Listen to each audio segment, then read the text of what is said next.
बुरहान वानी एक आतंकवादी था, उसका वीडियो बहुत वायरल हुआ और उसके बाद सुरक्षा बलों के साथ मुठभेड़ में उसको मार दिया गया। खूब पॉलिटिकल बयानबाजी हुई, जब उसका जनाजा निकला तो बहुत जिंदाबाद मुर्दाबाद के नारे लगे और एक नया रैलिंग पॉइंट बन गया, जैसा 80s में मकबूल बट हुआ करता था जब उसको फांसी दे दी गई थी 84 में, और उसके बाद हालात बिगड़े थे, नेशनल कॉन्फ्रेंस की सरकार बर्खास्त हुई थी उसी दौर में। तो एकदम से ऐसा क्या हो गया कि बुरहान वानी एकदम से हीरो, ये सारे जो तथाकथित पुराने हीरो हैं कश्मीरी युवाओं के, चाहे वो यासीन मलिक हो चाहे शब्बीर शाह हो, ये पीछे हट गए, एकदम नया रैलिंग पॉइंट क्या था नया ऐसा? आतंकवादी पहले भी हुए हैं। बिल्कुल, एक तो ये तो फेज होती है, क्योंकि जनरेशन जब चेंज हो जाती है, एक जनरेशन और दूसरी जनरेशन की नज़रिए में, सोच में काफ़ी बदलाव आता है।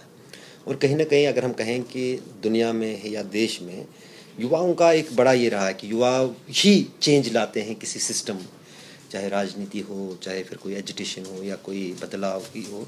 तो उस बीच जो ये बुरहान वानी जो है, ये कहीं ना कहीं कश्मीर में युवा, जिनको हम टीन्स कहेंगे, 20 साल से कम जिनकी उम्र है, उनके लिए एक हीरो उभर के आया। और उसका कारण सोशल मीडिया था, सोशल मीडिया में। और उस चीज़ को ना ही एस्टेब्लिशमेंट, ना ही सरकार, ना ही सिक्योरिटी एजेंसीज बांध पाई। उसकी कैसे फेसबुक और व्हाट्सएप का इस्तेमाल हो के कितना पावरफुल और इसका ग्रिप है, वो उसको कम्प्लीटली फेल हुई उसको पढ़ने में।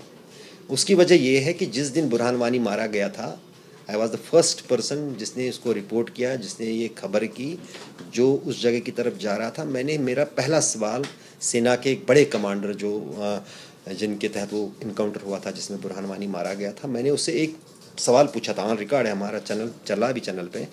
मैंने उससे पूछा कि आपने कुछ पैरामिलिट्री मेजर्स लिए हैं कि इसके बाद आफ्टर इफेक्ट्स क्या होंगे इसके मारने के बाद? कहा कुछ नहीं है, छोटा सा कुछ हो जाएगा, वी विल हैंडल इट। मतलब एक आध दिन विरोध प्रदर्शन होगा, वो होता है, वो कोई नया चीज़, वो सच है, वो कोई नया चीज़ नहीं है कश्मीर में। किसी लोकल मिलिटेंट के मारे जाने पर थोड़ा प्रोटेस्ट होगा, पत्थरबाजी होगी, तो लेकिन इस स्केल पे होगा, इतने लोग उसमें जुड़ेंगे। That was neither thought by the government, not by the security agencies, not by so called experts जो भी हैं सिक्योरिटी की ओर, चाहे दिल्ली में बैठते हैं। कहा यार है ठीक है, हज़ारों मारे गए, हज़ारों मरते हैं, सैकड़ों, ये भी एक मरा तो बात कहानी ख़त्म।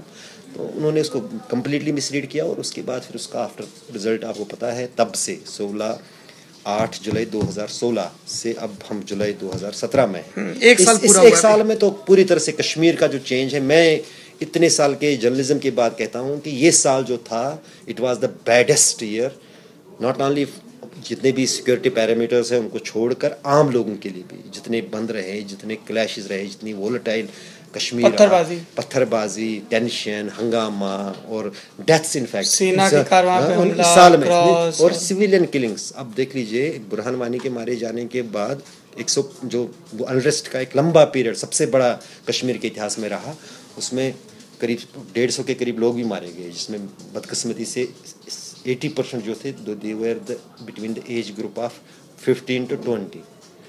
ज़्यादातर छोटे मारे गए। उसका मतलब है वही ज़्यादा थे प्रोटेस्टर्स में, चाहे पत्थरबाजी में, विरोध प्रदर्शन में, वही थे, वो यंग ही थे, ज़्यादा बुजुर्ग या मैच्योर्ड लोग नहीं थे ज़्यादा जो। तो वो एक काया पलट, या हम एक पूरी तरह से सिस्टम की चेंज को वो कहेंगे, वो थी और है। एक बुरहान वानी का एनकाउंटर बड़ा रेफरेंस पॉइंट है। एक पुलिस अफसर अयूब पंडित की जो लिंचिंग हुई डाउनटाउन में, आप तो वहाँ पे थे, रिपोर्ट कर रहे थे, क्या हुआ था एग्जैक्टली? इस लिंचिंग को सबसे पहले मैं कहूँगा कि भले से दुनिया में कहाँ किस तरह से ये रिपोर्ट हो रहा है, ये एक लिंचिंग तो ये थी, लेकिन एक कन्फ्यूजन भी वहाँ था। कन्फ्यूजन ये था कि शायद अगर जो भी लोग उसमें इन्वॉल्व हो, जो भीड़ थी काफ़ी सारे लोगों की वहाँ पर उस इंसिडेंट के बीच, एक तो वो एक पवित्र दिन था मुसलमानों की के हिसाब से, रमज़ान का महीना था, शब कदर जो रमज़ान के महीने में सबसे मतलब सबसे जो महत्वपूर्ण और पवित्र रात मानी जाती है, उस रात को ये इंसिडेंट हुआ। कोई ये एक्सपेक्ट नहीं कर सकता है कि इस दिन ये हो जाएगा, क्योंकि रमज़ान के महीने में आपको भी पता है कि रमज़ान के महीने में सबसे ज़्यादा जितने भी मुसलमान हैं कोशिश करते हैं कि उनसे कोई अशुभ काम ना हो, तो वो भी एक फैक्टर था। लेकिन उस बीच वहाँ पर कुछ ऐसे हालात बने हैं जिसकी वजह से ये हुआ। नंबर एक जिसको मैं एनालाइज करता हूँ, सबसे पहले हुआ है कि उसको हम कहेंगे उनका क्या डिसीजन पॉइंट था, जो अयूब पंडित ने, जो कि लोकल है, वहाँ का रहने वाला है, क्योंकि जामिया मस्जिद जहाँ पर ये हादसा हुआ है वहाँ से हार्डली 2 किलोमीटर उनका घर है, मैं उनके घर भी गया हूँ। तो इनफैक्ट बाकी सालों में भी वो नेचुरली बड़ी मस्जिद जामिया मस्जिद है वहाँ आया हुआ करते होते, और उनका रूटीन विजिट्स हुआ होते वो, और उस दिन भी वो नमाज के लिए आए थे। वो किसी और, ठीक है सिक्योरिटी उनकी थी, क्या था काम था, लेकिन उससे ज़्यादा उनकी प्रेफरेंस उस दिन को लेकर थी, धार्मिक जो महत्वपूर्ण था उसकी थी, क्योंकि मैंने उनके एक पीएसओ से भी बात की जो उनका बॉडीगार्ड था, क्योंकि हर एक डीएसपी को होते हैं, तो उनका ये कहना था कि हमें साहब ने ये कहा कि नहीं आज शबी कदर है, आप लोग भी जाओ अपने अपनी जगह पर नमाज़ पढ़ो, मैं भी नमाज़ पढ़ता हूँ, बाकी मेरा काम भी है, मेरे को फिजिकली प्रेजेंट नहीं रहना है।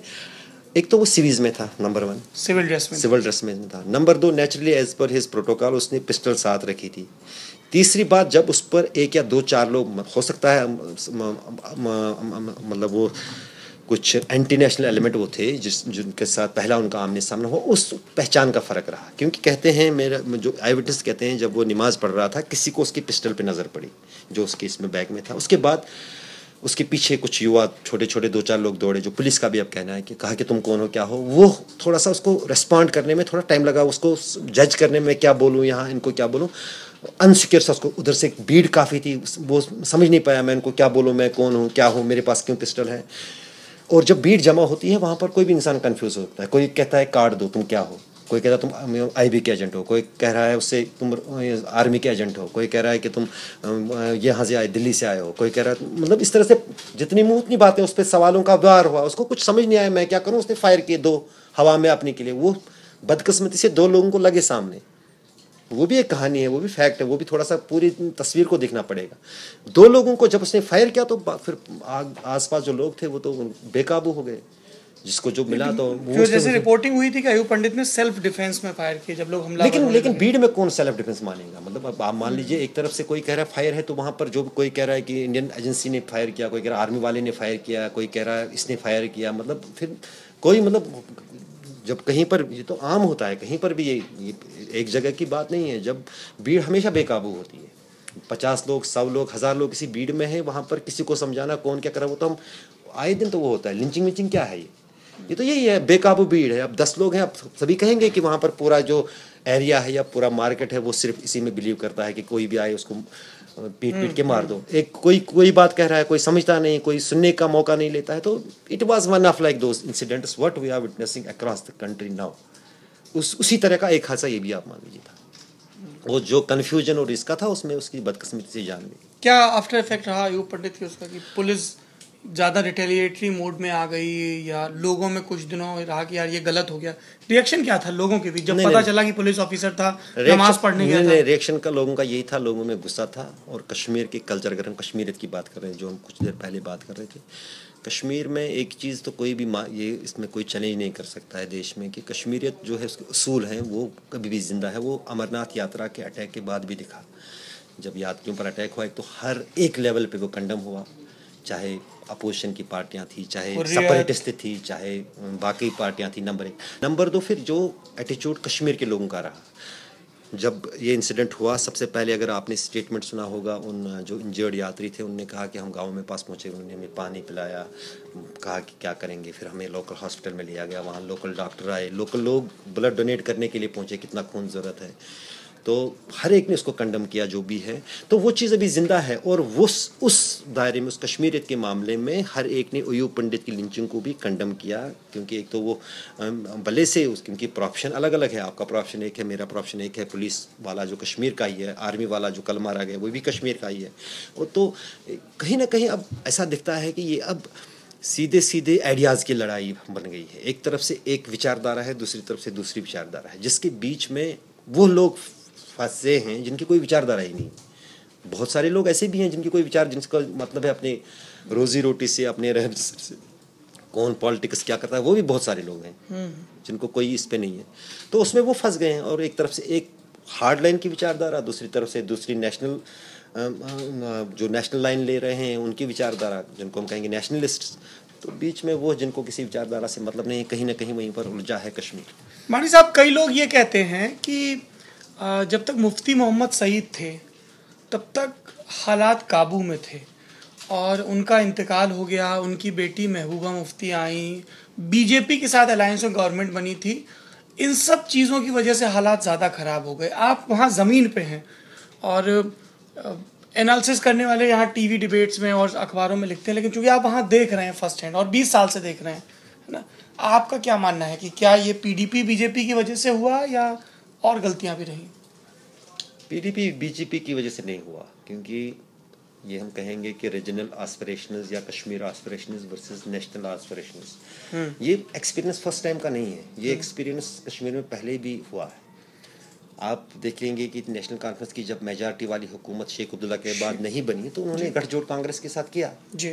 और आपको दिलचस्पी होगी, आपको एक इंटरेस्टिंग वाक़या है, एक ज़माना था जब मोरारजी देसाई की जनता पार्टी थी और उसको तब मीरवाइज़ के फादर जो हैं, मीरवाइज़ फारूक, जो मीरवाइज़ उमर के जिनको गोली मार दी गई थी, जो माँ जिनकी हत्या हुई थी, तो उसने उसका सपोर्ट किया था। तो ये इसका मतलब है ये कोई नया एक्सपीरियंस कश्मीर में नहीं है, क्योंकि और कंपल्शन भी कि कश्मीर की पार्टी एक नेशनल पार्टी के साथ जा रही है ना। तो मीरवाइज के फादर ने जो भी जी किया था जनता पार्टी का। हाँ, तो लेकिन इसमें एक ही चीज़ था कि एक्सपेक्टेशन जो थी, एक्सपेक्टेशन फुलफिल नहीं हुई। जो पीडीपी जिस पार्टी जिस विचारधारा को लेकर और जो लोगों को कमिट करके पार्टी बनी थी, एमयूएफ का झंडा, एमयूएफ का निष्कलम दवा, पॉलिसी, सबज झंडा और सब कुछ, और वो डिलीवर नहीं कर पाई।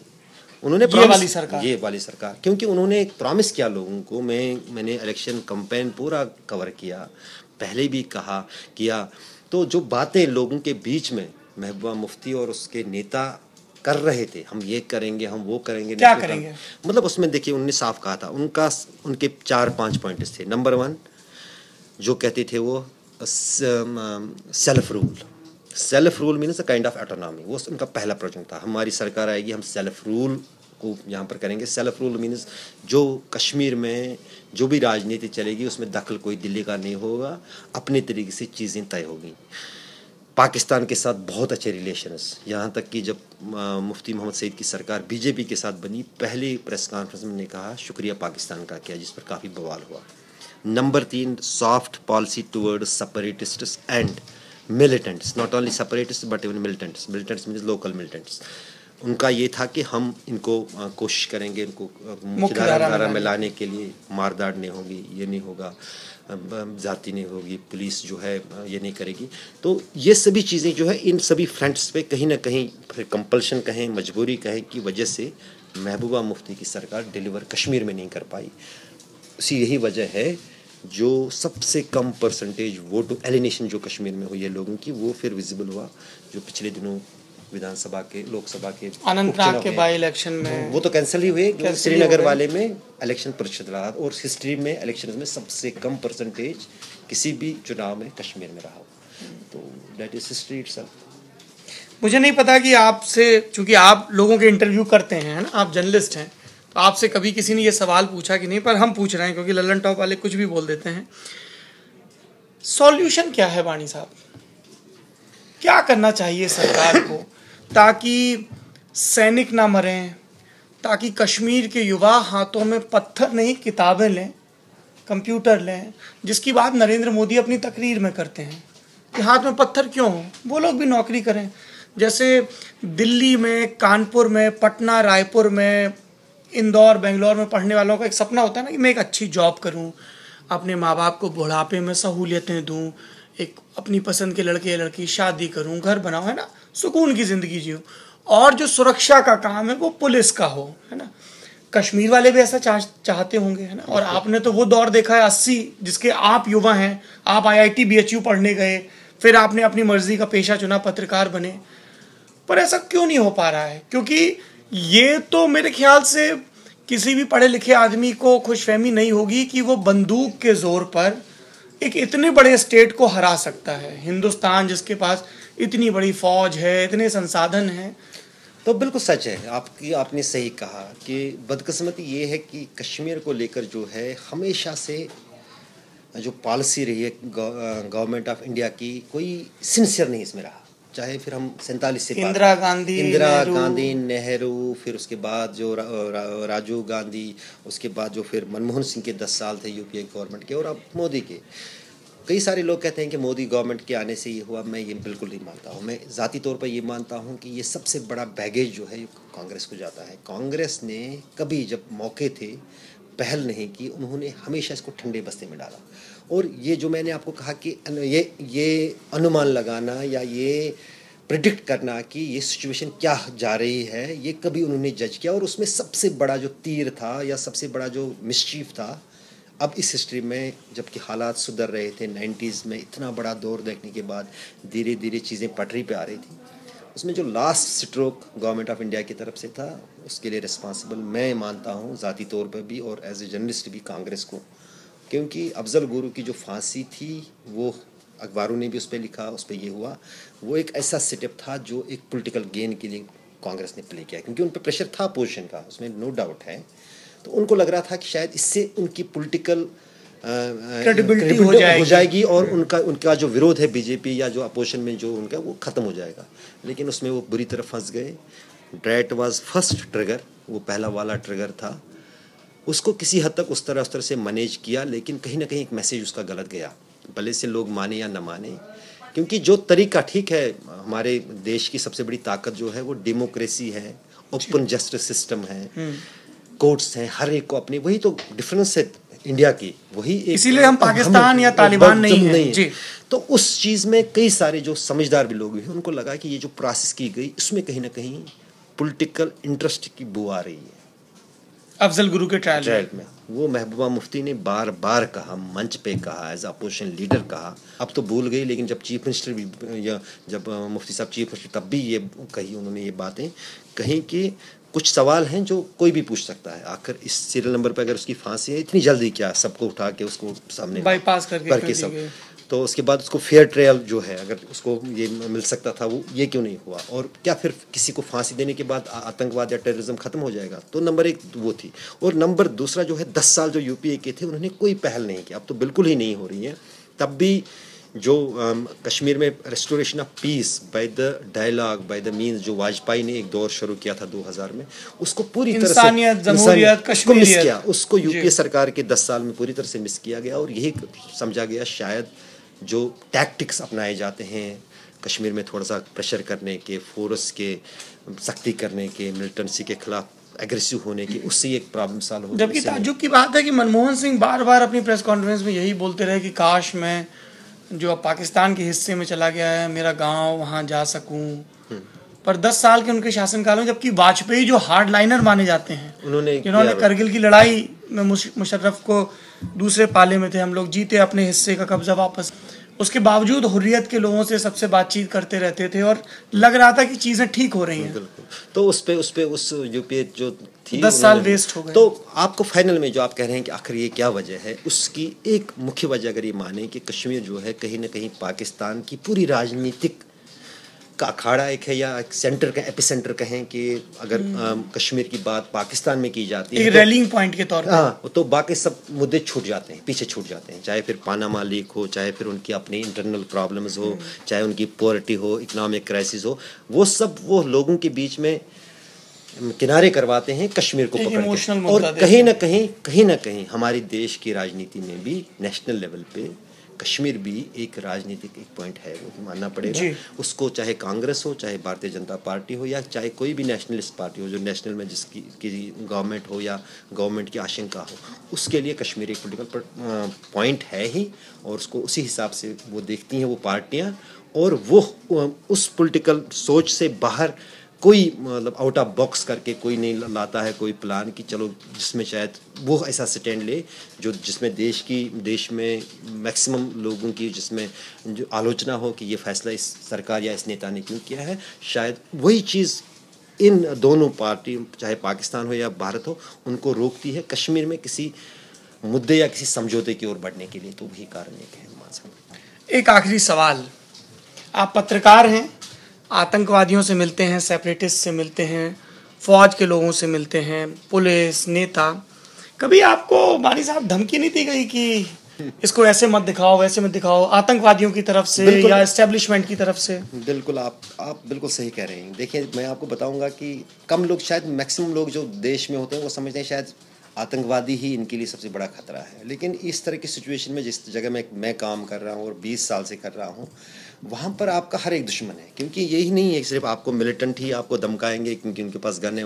कभी कभी एस्टेब्लिशमेंट बहुत ज़्यादा आपके खिलाफ नाराज़ हो जाती है, सेना के लोग आपके खिलाफ नाराज़ हो जाते हैं। कभी चीज़ जो उनके मुताबिक ना चले, जिनमें उनको एक्सपोज, मतलब कहीं पर ऐसी भी गलतियां होती हैं जहाँ पर सेना की गलतियां होती हैं। कुछ एक फेक एनकाउंटर सामने बहुत फेक एनकाउंटर हुए जहाँ पर इनोसेंट लोगों को मारा गया। अगर आप उस तरह की खबर और उस अफसर या उस एरिया को या उसको लाते हैं तो उस पर काफ़ी चिड़न होती है, सेना की भी, पुलिस का भी इसी तरह का हाल है। अब कहीं पर फायरिंग करते हैं तो गलतियां, तो क्योंकि बंदूक है, गोली चलती है वहाँ पर, तो वो ये नहीं चाहते हैं। राजनीतिक दलों का भी यही हाल है। राजनीतिक दल चले फिर भी वो थोड़ा एक्सेप्टेबल है, लेकिन हाँ ठीक है, जब जो भी कोई फोर्स है, चाहे टेररिस्ट हो, चाहे सेना या पुलिस हो, कहीं ना कहीं जो हथियार का जो भाव है उसका एक इम्प्रेशन हर एक इंसान की जाता है जो हथियार रखता है, किसी भी एस्टेब्लिशमेंट में क्यों ना हो। तो वो कहीं ना कहीं उनको कभी उसका ये दास जो है वो दिखता है कि नहीं, हमारे पास शायद कुछ पावर है। और उस तरह की चीज़ें हमने फेस की हैं लगातारली। अब पिछले कुछ सालों में जब से सोशल मीडिया फ्री है, बात सेकंडों में एक जगह से दूसरी जगह पहुंचती है। अब शायद कुछ कमी तो उसमें आई है, लेकिन शुरुआती दौर में हमने बहुत कुछ ऐसा झेला है जहाँ पर कुछ एस्टेब्लिशमेंट के अधिकारियों ने भी यहाँ तक धमकी दी, अब शाम तक उड़ा देंगे, सुबह तक ये कर शाम तक उड़ा देंगे। हाँ, ऐसी भी बातें हुई हैं। तो ये चीज़ें तो आतंकवादी कभी इस तरह की धमकी नहीं देते हैं कि तुम कश्मीरी हो? और इस वक्त के दौर में, अगर पहले जब 90s में जो टॉप पे था, मिलिटेंसी बहुत ज़्यादा थी, बहुत बोला बाला और चलता था मिलिटेंट्स का, उनकी ग्रिप ज़्यादा थी कश्मीर में। अभी तो अगर तादाद क्या है क्या नहीं है, अभी तो उस तरह का कंट्रोल नहीं है। इमोशंस पे हो सकता है कहीं कहीं कंट्रोल हो लोगों के उस पर, लेकिन एस्टेब्लिशमेंट पे इस वक्त कोई कंट्रोल नहीं है।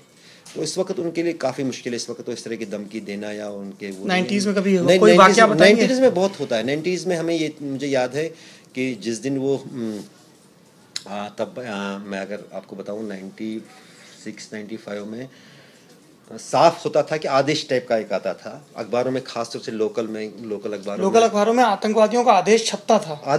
इतना आदेश नहीं छपता था, मतलब सीधे आता था आपके प्रेस नोट। मान लीजिए आप इस अखबार के संपादक है, आपको प्रेस नोट आता था, आपको वहीं से कहा जाता था कि ये पहली हेडलाइन होगी। लोकल अखबारों ने इस तरफ, और यहाँ तक कि कश्मीर में वो अनरिपोर्टेड चीज़ें रही। 10 जर्नलिस्ट जो हैं मारे गए हैं, उसमें से 10 में से मैक्सिमम जो हैं 8, 2 का तो पता नहीं चला, 8 का मुझे पता है। 8 लोगों को तो मिलिटेंट्स ने मारा है। उसमें संपादक भी कुछ अखबारों के थे जिनको को लेकर इसी तरह के क्यों मारा कि हमारे खिलाफ स्टोरी छपाई, हमारे फेवर में नहीं छपाई, हमारी लाइन पे नहीं छपी। इस तरह के इंसिडेंट्स हैं। अगर आप देखेंगे तो आपको एक बड़ी लिस्ट मिलेगी कि कौन कौन जो संपादक है या अखबार वाला है जो कहीं ना कहीं इस तरह से आतंकवाद का शिकार रहा है। तो आप बता रहे थे कि ऐसे प्रेस रिलीज आती थी छापने की। हाँ बिल्कुल, उस दौर में। अभी तो तभी आपको धमकी मिली थी? आप वो धमकी मेरा जो धमकी वाला सिलसिला है वो 2008 में सबसे ज़्यादा हुआ था। 2008 में जब वो हुआ था, शुरू हुआ था कुछ जो कंटेंट चलता है अपना चैनल का, क्योंकि मैं नेशनल चैनल के लिए काम करता हूँ, तो कई सारे लोग समझते हैं कि ये शायद सभी जो एक नेशनल लेवल की पॉलिसी हो किसी मीडिया हाउस की या कुछ हो, शायद ये इंडिविजुअल कोई सेट करता है, जबकि वो हकीकत नहीं है। मैं रिपोर्ट करता हूँ चीज़ों को, मैं तो फैक्ट करूँगा। तो इस तरह की मतलब ये हमारे खिलाफ ये प्रोपेगेंडा चल रहा है, हमारे खिलाफ वो चीज़ चल रही है। तो 1-2 बार इस तरह फ़ोन आए, तो फिर मैंने कोशिश की उनको समझाने की, लेकिन नहीं हम नहीं समझते हैं ये चीज़। तो फिर फाइनली सॉर्ट आउट करके, तो ये तो एक ऑनगोइंग किस्सा है, तो ये तो कोई नई चीज़ नहीं है। ये तो आगे भी कभी भी चल सकता है। तो एक जर्नलिस्ट जो बाय विल हो तो उसके लिए तो ये चीज़ें गुस्सा है, ये तो he has to face it. चलिए, अभी आपने सुने अशरफ वानी के हिस्से के किस्से एक और शख्सियत के साथ जो ज़मीन पर रह के कुछ अलग, कुछ नायाब काम कर रहा है। कभी सिनेमा की फील्ड में, कभी संगीत की, कभी सियासत की, और कभी कभी पत्रकारों की भी सुननी चाहिए। इसलिए ऐसे बुजुर्ग नामचीन पत्रकारों को, हालांकि आपको बुजुर्ग नहीं कहना चाहिए, माशाल्लाह काफ़ी जवान हैं आप, ऐसे लोगों को हम आपके बीच लाते रहेंगे ताकि ऐसे लल्लन टॉप लोग क्या सोच रहे हैं, क्या महसूस कर रहे हैं, आप तक सीधे अनएडिटेड, अनसेंसर्ड, डायरेक्ट पहुंच सके। और हमारी आपकी दोस्ती का ये सिलसिला ऐसे ही कायम रहे। कमेंट बॉक्स में लिख कर बताइए कश्मीर के बारे में आपका क्या सोचना है। जो लोग सिर्फ गालियां लिखते हैं वो अपना भला नहीं करते हैं, क्योंकि उस पर कोई बात आगे नहीं बढ़ पाती। गाली एक किस्म का फुल स्टॉप होता है, और वाक्य कॉमा के बाद आगे बढ़ता है, फुल स्टॉप के बाद तो उसका नाम है फुल स्टॉप, वो इसलिए रुक जाता है। अगर आप फेसबुक पर ये वीडियो देख रहे हैं, जो कि देख ही रहे हैं, और आपको इस तरह की बातचीत पसंद है जिससे आपकी ज्ञान में कुछ इजाफा हो, कुछ नई चीज़ें आपको पता चले उन लोगों के ज़रिए जो ज़मीन पे हैं, जिनके पास किताबों के बाहर की दुनिया का भी ज्ञान है, तो हमारे फेसबुक पेज को लाइक करिए। यूट्यूब पर ये वीडियो देखने वाले हमारे चैनल को सब्सक्राइब करें ताकि हमारे और आपके बीच का राब्ता ऐसे ही बना रहे। मेरा नाम सौरभ द्विवेदी, ये है अशरफ वानी और ये है दी लल्लन टॉप .com का न्यूज़ रूम। शुक्रिया।